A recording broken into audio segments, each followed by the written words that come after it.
Okay.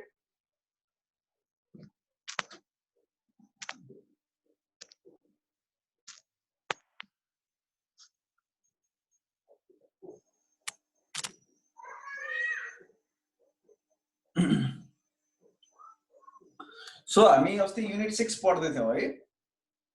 Unit 6 मा monetary unit को बारेमा चर्चा हुँदै थियो। अनि त्यसपछि हामीले पैसा छाप्ने कुरा पनि अलिअलि गर्यौं।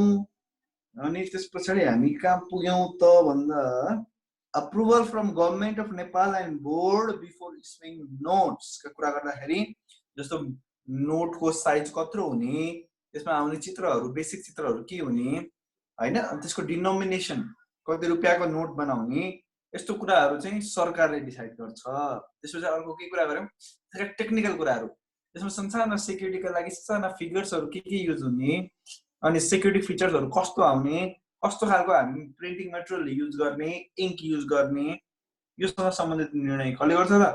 ब्याङ्कले गर्छ भनेर भन्यो हो। यो दुईटा कुरा चाहिँ हामीले गरिसकेका थियौं। अब seizing bank note to be legal tender भनेर अर्को सेक्सन छ। त्यो सेक्सन मैले यो अहिले शेयर गरेको स्क्रिनमा छैन है, इन दिस स्क्रिन यो चाहिँ त्यो कुराहरू छैन, यो अघिल्लो पेजमा छ। त्यसको दुई तीनवटा लाइनहरू छन्, त्यो सकाइसके पछाडि म यो पेजमा आउँछु। त्यही भएर जस्ट वेट फर दैट। अब के छ त भन्दा सेक्सन 52(5) ले के भन्छ, seizing bank note to be legal tender, अर्थ जो लिगल टेन्डर भनेको कानुनी रूपमा चलेको, चलचल्तीमा आएको पैसालाई चाहिँ हामी लिगल टेन्डर भन्छौं है। जो अहिले चलिरहेछ that money is known as legal tender. जो अहिले चलिरहेको मनी छ त्यो मनीलाई सिज गर्न सक्छ, टु बी लिगल टेन्डर भन्छ। त्यो भनेको सिज भनेको स्टप है, रोक्दिने कि अबदेखि यो पैसा चल्ने छैन नेपालमा भनेर भन्यो भने now that money will be seized legal tender. Okay, कस्तो के हुन्छ, नर्मली के गर्छौं हामीले, कति बेला चाहिँ पैसा सिज गर्छौं त भन्दाखेरि धेरै पुरानो भइसके पछाडि अथवा एउटा जनर एउटा चेन्ज भइसके पछाडि त्यस्तो अवस्थामा पुरानो नोट्सहरूलाई चाहिँ अब यिनीहरू चाहिँ चल्दैन भनेर भन्ने चलन हुन्छ जनरली।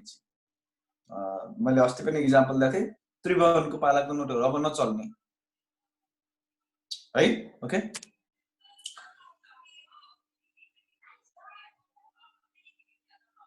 त्यो त चलिरहेछ, पुरानो 1 रुपैयाँको नोटहरू चाहिँ चलिरहेछ। अहिले त्यसलाई सिज गरेको छैन, तर अब केही वर्ष पछाडि फेरि त्यसलाई पनि सिज गरिदिन्छ है। ओके, सो एउटा जेनेरेसन पछाडि चाहिँ त्यो नोटलाई सिज गर्ने चलन हुन्छ जब नयाँ नोट आउँछ। ओके, सो त्यो कुराको अथोरिटी दिनु पर्यो नि त फेरि कानुनले राष्ट्र बैंकलाई हो। त्यो अथोरिटीको कुरा चाहिँ सेक्सन 52(5) मा गरेको छ। Government of Nepal may by publishing, सरकारको कुरा गर्दाखेरि government of Nepal may by publishing and notification the Nepal gazette in consultation with board. राष्ट्र बैंकको भूमिका के हो त भन्दाखेरि बोर्डसँग कन्सल्ट गर्ने।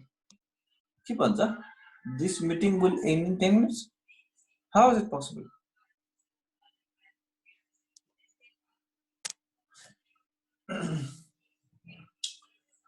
है, नेपाल सरकारको तर्फबाट कुरा गर्दाखेरि नेपाल सरकारले बोर्डले भने अनुसारै कुनै नोटलाई लिगल टेन्डर होइन भनेर भन्नु पर्यो भने नेपाल सरकारले त्यसको लागि पब्लिक नोटिफिकेसन जारी गर्छ। हो र, कसले खोलेको त? नालायकहरु, म त खोलेकै थिएन त, अरूलाई पनि खोल्न मिल्छ भनेर बनाथे। कन्टिन्यू गरिरहन मिल्छ नि, त्यसो त ठीक छ, फेरि क्रिएट गर्नु पर्यो नि हुन्छ नि त। Okay then, following notes shall not be reissued. अब यस्ता नोट्सहरु चाहिँ री-इस्यु गर्न भएन। री-इस्यु भनेको बजारमा ल्याउन भएन है। कस्ता नोटहरु? च्यातिएको, टर्न भन्छ, टर्न भनेको च्यातिएको है। अनि अर्को चाहिँ डिफेस्ड भन्छ। डिफेस्ड भनेको अनुहार मैलो भएको अथवा नदेखिने भएको, धेरै पुरानो भएर खुइलिसकेको नोटहरु के। त्यो खुइलिसकेको के हो, यो 10 को हो कि 20 को हो कि चिन्न गाह्रो नोटहरु है, त्यसमा लेखेका फिगर्सहरु खुइल्या छन्, त्यस्तो त्यति पुरानो भयो भने त्यो नोटलाई पनि, त्यस्तो नोट त अब राष्ट्र बैंकसँग त घुम्दै फिर्दै त पुगिसकेको हुन्छ, त्यहाँ राष्ट्र बैंकले यही पनि राख्छ, तर त्यो नोटलाई इस्यु गर्न चाहिँ भएन। राष्ट्र ब्याङ्कले एक्सेप्ट त गर्छ पुरानो फाटेको नोटहरू, तर त्यसको साथै नयाँ दिनुपर्छ कि त्यही नोटलाई फेरि बजारमा ल्याउनु भएन, त्यो भन्न खोजेको। राष्ट्र bank shall not reissue the same old notes, torn, defaced notes, है, it shall issue the new note instead. अनि एक्सेसिभली सोइल भनेको माटो लागेको, कलर लागेको, रङ्गी बिरङ्गी भएको हैन, सो त्यस्तो खालको नोटलाई चाहिँ एक्सेसिभली सोइल भनेर भन्छौँ है। ओके,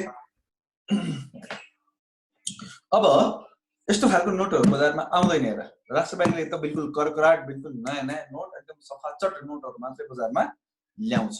पुरानो नोटहरू च्यातिएका डिफेस भएका नोटहरू ल्याउँदैन। किन ल्याउँदैन भन्दा त्यो अलाउड नै छैन सेक्सन 52 छ ले भन्नु। अब approval of government for minting of coins, coin mint गर्न, क्वाइनलाई लिएर अलिकति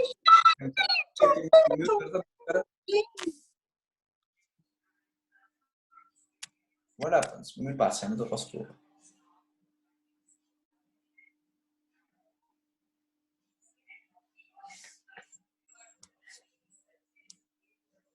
ल ओके, अब नेक्स्ट पोइन्टले के भन्छ त भन्दाखेरि मिन्टिङ अफ क्वाइन्सको लागि क्वाइनलाई मिन्ट गर्छौँ भनेर भनेको थिएँ नि मैले। शब्द चाहिँ मिन्ट भन्ने शब्द युज हुन्छ, नेपालीमा त छाप्ने नै हो होइन, तर क्वाइनको केसमा चाहिँ इङ्ग्लिस वर्ड मिन्ट हुन्छ। र मिन्टिङको लागि चाहिँ सरकारसँगबाट अप्रुभल लिनुपर्छ भनेर है। अब यसको अर्थ के हो त भन्दाखेरि यो क्वाइन छाप्ने प्रोसेसलाई लिएर कति छाप्ने, के गर्ने हैन, योसँग सम्बन्धित कुराहरू चाहिँ जतिचोटि छाप्न लाग्यो त्यतिचोटि चाहिँ गभर्नमेन्टसँगबाट अप्रुभल लिइराख्नुपर्छ कि। अनि नोटको लागि त्यस्तो गरिराख्नु पर्दैन है, नोट छाप्नु पर्यो भने। तर क्वाइन छाप्दाखेरि चाहिँ every time you have to take permission from government. क्वाइनमाथि चाहिँ कन्ट्रोल हुन्छ, किन भन्दा क्वाइन इज, यसको पछाडिको रिजन छ because it is costly. Coin के छ त भन्दाखेरि कस्टली छ। 1 रुपियाँको क्वाइन हामीलाई 1 रुपियाँ 67 पैसा जति पर्छ है। ओके, होइन क्वाइन छाप्न बन्द गरेको छैन, बन्द गर्न पनि गर्दैन। अब अर्को केही साल 8-10 साल गर्दैन, जबसम्म हाम्रो 1 रुपियाँ क्वाइनको भ्याल्यु बिल्कुलै डिमिन हुँदैन तबसम्म चाहिँ त्यो क्वाइनलाई, किन भन्दाखेरि क्वाइन छाप्न बन्द गर्यो भने सपोज तिमीले बजारमा जान्छौ, तिम्रो सामान चाहिँ जस्तो अमेरिकामा सेन्ट्स छाप्न बन्द गर्यो भने के हुन्छ त? त्यसैले नेपालमा पैसा छाप्न बन्द गरेर समस्या हुन्छ। तिमी 100 रुपियाँको नोट लिएर गयो हो, अनि त्यस पछाडि चाहिँ एउटा कुनै सामान छ त्यसलाई चाहिँ 97 रुपिसमा आउँदो रहेछ सामान, त त्यही हो भ्याट सेट इन्क्लुड गर्दाखेरि 97 रुपिस पर्यो। अब 97 रुपिसको सामान किन्दाखेरि तिमीले 3 रुपियाँ फिर्ता पाउनु पर्यो कि परेन? यदि बजारमा 1 रुपियाँको क्वाइनै छैन, 2 रुपियाँको क्वाइनै छैन भने 3 रुपियाँ कसरी फिर्ता पाउँछ त? कि त त्यसको साटो अल्टरनेटिभली चक्लेट लिएर आउनु पर्यो। That is also not good. फेरि मलाई एउटा मात्रै चक्लेट खान मन छ भने फेरि कहाँ कसरी खाने है? सो एक्सचेन्ज सजिलो होस्। हामीले यहाँ तरलताको कुरा गरेका छौँ, लिक्विडिटीको कुरा गरेका छौँ। लिक्विडिटी मात्रै त्यो एसेट्स मात्रै भएर हुँदैन, त्यसलाई मुभमेन्ट पनि, त्यसको सर्कुलेसन पनि त राम्रो हुनु पर्यो नि त है। सो त्यो कारणले गर्दाखेरि it is very important to issue smallest denomination as well. 1 रुपियाँ 2 रुपियाँको अब नोट क्यारी गर्न गाह्रो हुन्छ, त्यही भएर चाहिँ 1 रुपियाँ 2 रुपियाँको नोट क्यारी गर्नुभन्दा 1 रुपियाँ 2 रुपियाँको चाहिँ सिक्का क्यारी गर्न सजिलो हुने हुनाले 1 रुपियाँ 2 रुपियाँको सिक्का बनाइयो। फेरि 1 रुपियाँ 2 रुपियाँको नोट बनाउने हो भने त सिक्का भन्दा महँगो पर्छ फेरि नोट, त्यही भएर सिक्का छापियो। सिक्का आफै 1 रुपियाँको सिक्का अहिलेको नेपालको केसमा 1 रुपियाँ 67-68 पैसा बराबरको कस्ट पर्न जान्छ 1 रुपियाँको नोट छाप्न, सिक्का छाप्नु है। 1 रुपियाँको सिक्का 1 रुपियाँ भन्दा महँगो पर्ने भइसकेपछि के छाप्नु पर्यो त है? किन भन्दाखेरि to make the circulation of money easy, otherwise छाप्न जरुरी नै थिएन नि है। But still we want to make the, सरकारलाई घाटा होला नि, सरकारलाई चाहिँ राष्ट्र ब्याङ्कलाई घाटा हुन्छ, राष्ट्र ब्याङ्कको खर्च हो, घाटा त हुन्छ। त्यो घाटा फेरि त्यो खर्च हो के। अब यो घाटालाई कहाँबाट बिहोर्छ त भन्दाखेरि राष्ट्र ब्याङ्कले अब लोन इस्यु गरेर त्यो गरेर इन्ट्रेस्टबाट कभर गर्छ हैन त, कतै छापिन्छ र घाटै हुने गरी है। ओके, धेरै छापिँदैन नि त फेरि। सेन्ट्रल फ्रुट होइन सर, सेन्ट्रल फ्रुटो दिएर पठाउँछन्, हल्स होइन हलस ए। ओके त ल, त्यही कुरा गरेँ मैले। तिमीले बुझ्यौ नि सरकारसँग किन हामी बार बार पर्मिसन लिनु पर्छ भन्दा बिकज इट इज कस्टली। 1000 रुपैयाँको नोट छाप्नलाई हामीले चाहिँ 4 रुपैयाँ खर्च गर्नुपर्छ हैन 5 रुपैयाँको नोट छाप्नलाई करिब करिब 3 रुपैयाँ खर्च हुन्छ हैन अनि 100 को त्यस्तै गरी सेक्युरिटी फिचर्स बढाउनु पर्छ जति महँगो नोट भयो त्यति सेक्युरिटी फिचर्स बढाउनु पर्छ है अब अरुमा त घाटा छैन तर क्वाइन्समा चाहिँ घाटा छ त्यो कारणले गर्दाखेरि क्वाइन्सको केसमा चाहिँ स्पेसिफिकली सरकारसँग परमिसनको कुरा अहिले गरेछ त्यो चाहिँ एउटा लजिक भयो अब यहाँ हेरौँ लले कसरी लेखेको त्यो कुरालाई bank may with the approval of government of Nepal mint and bring into circulation the coins whatever metal or mixture of metals or bring into circulation having minted them in mint as special occasions भनेर भन्छ जस्तो दशैंको बेला नयाँ छापेर आउँछ नि यसले के भन्नु त तिमीले स्पेशल ओकेजनमा मिन्ट गर्नु पर्यो छाप्नु पर्यो अथवा जुनसुकै सिचुएसनमा छाप्नु पर्यो जस्तोसुकै मेटल युज गरेर छाप्दाखेरि जेसुकै गर्दाखेरि पनि मेन्टेन अफ कॉइन्सको कुरा आउँदा सरकारसँग सल्लाह गरेर अप्रुभल लिएर मात्रै छाप्ने है मिस्टर 360 को आन्सर दिनुस् अरे मिस्टर 360 त देख्दैन त मैले फेरि क्वेशन पठाउन 360 सर हामीले यदि आन्सर मलाई बोल्न त देऊ क्वेशन गर्दा बित्तिकै कहाँबाट आन्सर आउँछ I will see all your questions don't worry